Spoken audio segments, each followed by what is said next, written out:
Pourquoi la Russie peut être derrière le sabotage de Nord Stream 1 et Nord Stream 2?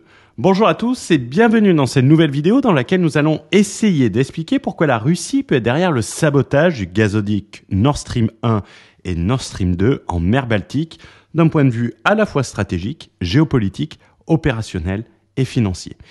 Un petit disclaimer avant de débuter cette vidéo, comme l'indique le titre, c'est une analyse, n'hésite pas à partager ton avis, c'est également sous la forme interrogative et dans cette vidéo, nous allons nous concentrer sur les éléments qui pourraient faire que la Russie est derrière ce sabotage.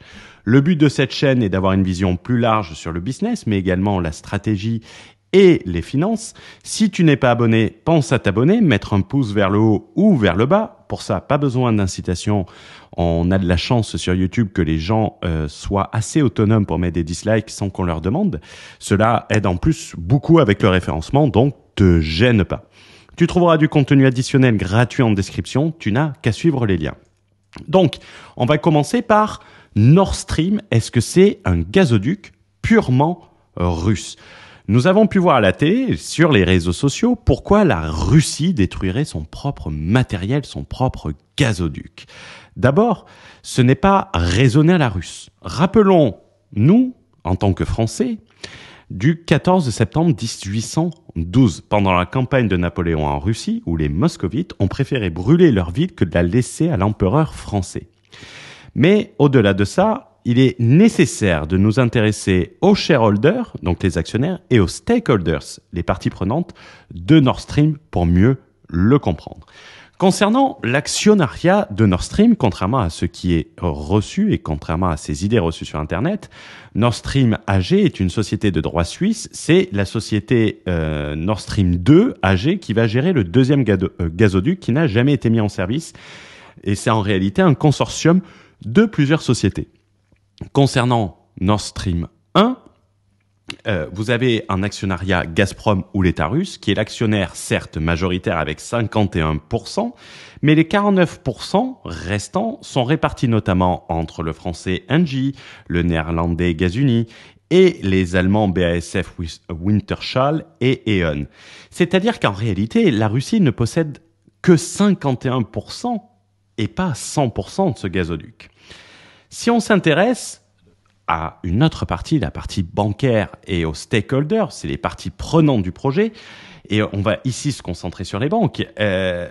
Les shareholders sont généralement les sponsors, et d'après les ressources documentaires et financières du projet, on se rend compte que le ratio d'endettement était 70-30 et que sur un projet estimé à 5,5 milliards d'euros, la part des apports des sponsors, donc des shareholders, était de 1,6 milliard d'euros. Donc 800 millions pour Gazprom avec ses 51%.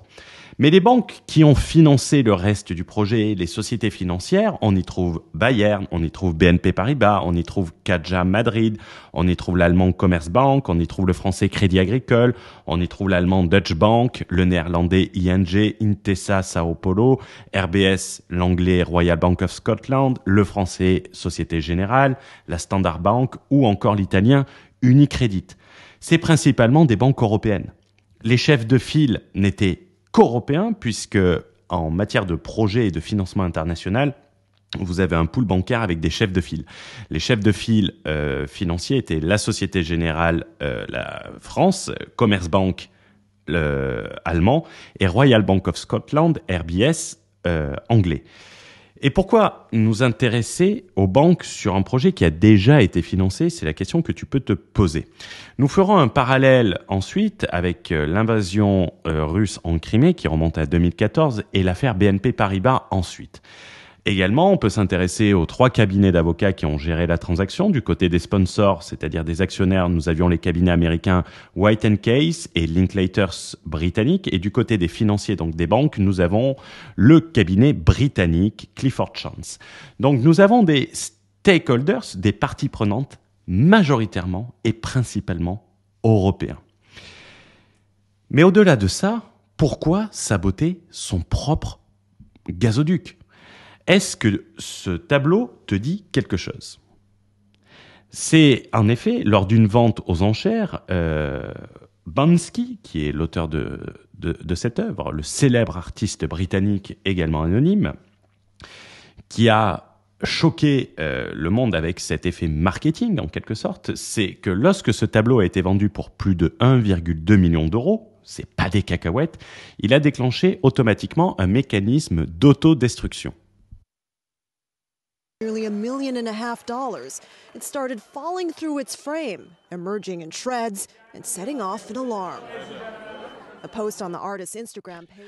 Mais pourquoi détruire sa propre œuvre d'art? Nous revenons à la même chose que pour le gazoduc. Cette œuvre d'art à moitié détruite vaut encore plus cher aujourd'hui. Pourquoi? Parce qu'en réalité, ça provoque la rareté. Et ce qui définit le prix, c'est l'offre et la demande. Si l'offre est plus grande que la demande, les prix baissent. C'était le cas notamment pendant le Covid et les confinements en matière énergétique. Il n'y avait plus de transport, plus d'usines, plus d'avions qui tournaient, donc beaucoup moins de demandes au niveau de l'énergie et les prix de l'énergie ont donc chuté pour arriver à des prix négatifs sur le pétrole. À la sortie du Covid, c'est la demande qui a explosé et l'offre qui ne suivait pas, ce qui a entraîné tout ce que nous connaissons aujourd'hui. Une explosion des prix car la demande a repris beaucoup plus rapidement que l'offre et donc a entraîné mécaniquement une hausse des prix. L'effet Bansky 2, c'est que suite à la découverte de ce sabotage des 2 gazoducs en mer Baltique, alors du gaz s'échappait non pas car il y avait toujours des livraisons de gaz, mais tout simplement que nous sommes obligés de laisser du gaz à cause de la pression de l'eau pour pas que ça compresse, vu que ces gazoducs sont sous-marins. Les prix ont bondi, comme l'indique cet article des Échos, de 22% à 210 € le mégawattheure. Ils restent inférieurs à leur pic de 346 € qui a été atteint fin août, mais à la même manière que Bansky, détruire un gazoduc profite directement à la Russie, première exportatrice de gaz puisque les prix explosent et que donc les recettes russes vont exploser. En plus de la manne financière, la peur que cela se produise à d'autres endroits pousse automatiquement les Européens à peut-être s'assagir face à la Russie au niveau des sanctions, au niveau des nouveaux paquets de sanctions. Hasard du calendrier, c'était le même jour que l'inauguration du gazoduc entre la Norvège et la Pologne qui était très dépendante de la Russie en termes de gaz, c'est tombé ce jour-là. Détruire 2 gazoducs inopérants qui ne servent plus à rien ont fait exploser les prix. On rappelle que le 2e gazoduc Nord Stream 2 est en faillite et n'a jamais fonctionné. Il a été mis en faillite quelques jours après l'invasion russe en Ukraine, comme l'indique cet article, Never Open Nord Stream 2 Pipeline, il n'a jamais été ouvert. Les 2 pipelines, ils ne servaient plus à rien. Et est-ce que les Américains ont dit qu'ils mettraient fin à Nord Stream?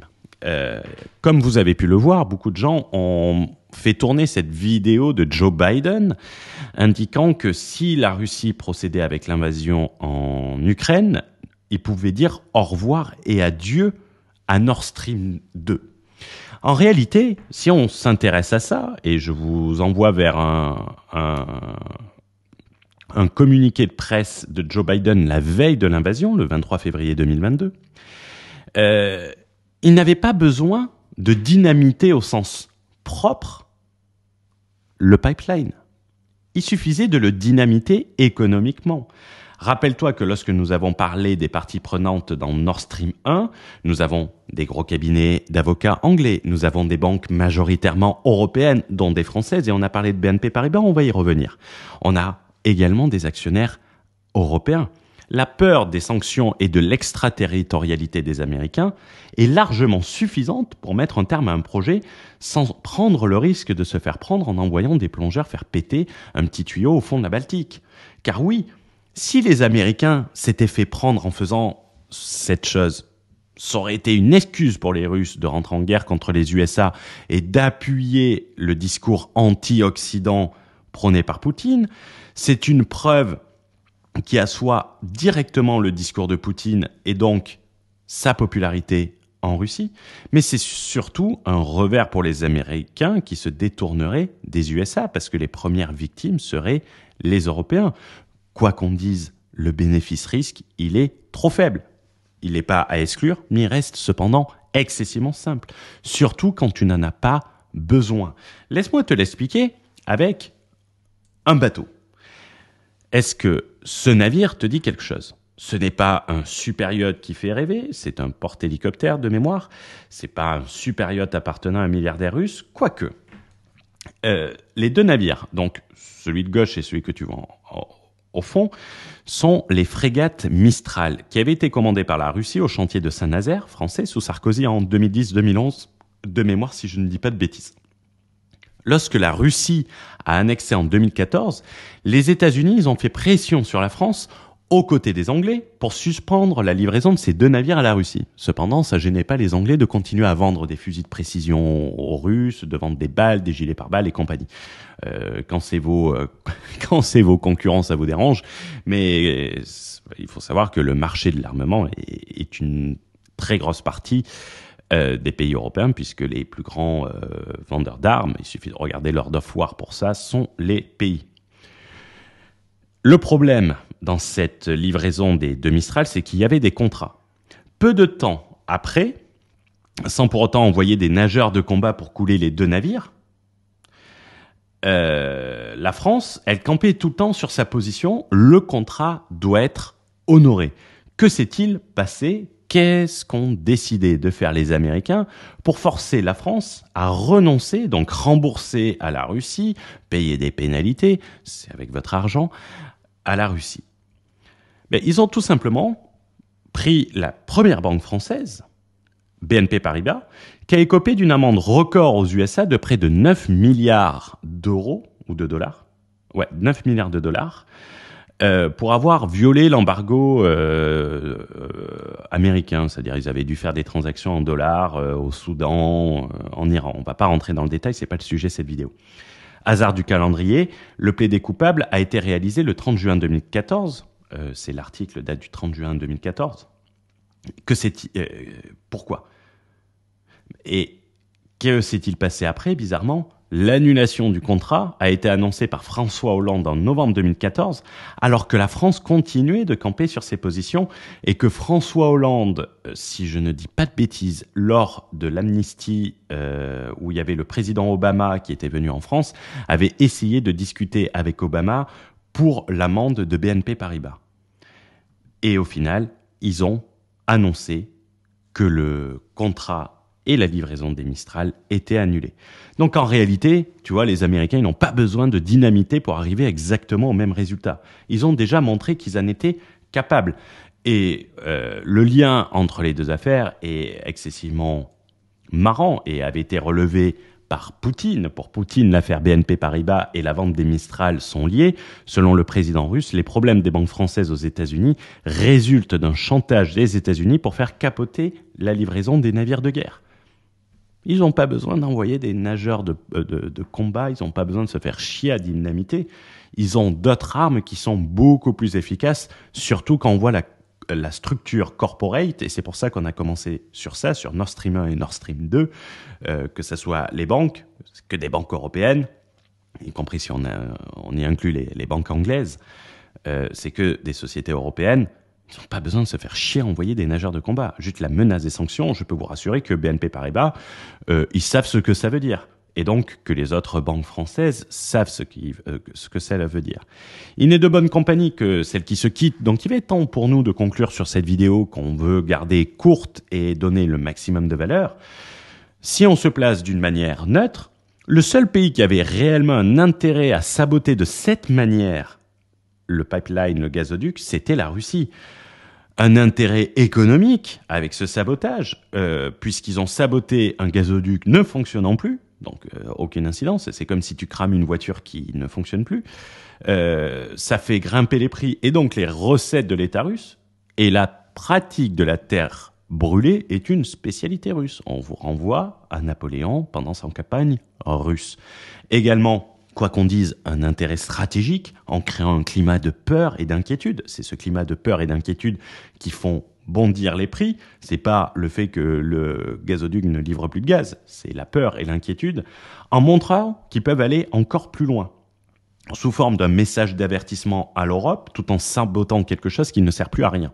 Ça, c'est intelligent. Vous n'allez pas commencer les hostilités en sabotant un gazoduc qui est vital pour l'Europe, en disant Et les loulous, vous faites attention, n'allez pas trop loin non plus. On peut aussi jouer. Les Américains, ils avaient, quoi qu'on dise, largement d'autres moyens. D'ailleurs, pour Nord Stream 2, ils avaient dit prendre des sanctions. Ça a été la voie express, ça a été le Waze de la faillite. Aucune banque, regardez ce que cela a coûté à BNP Paribas en France, ne se serait amusée à financer et participer à un projet sous sanctions américaines. Une grande banque mondiale, comme BNP Paribas, Crédit Agricole, Société Générale, ne peut pas se permettre d'être sanctionnée par les Américains, puisque les Américains peuvent brandir la menace de l'autorisation de commercer en dollars. Demain, BNP Paribas perd l'autorisation de commercer en dollars, c'est la faillite assurée en 48 heures. Là, vous prenez les shorts, l'action elle descend, à la même manière que Crédit Suisse. C'est pour toutes ces raisons que la Russie elle peut être largement derrière Nord Stream et son sabotage. Je ne dis pas qu'elle y est derrière, je dis qu'il faut avoir l'image d'ensemble et qu'elle aurait tout intérêt à être derrière. Cela ne veut pas dire que c'est elle, mais en réalité qu'elle avait tout à y gagner de le faire. Dis-moi ce que tu en penses dans les commentaires. Je répondrai à chacun des commentaires. Les insultes, essayez de faire des commentaires productifs. Et on se retrouve dans une prochaine vidéo. Ciao, ciao!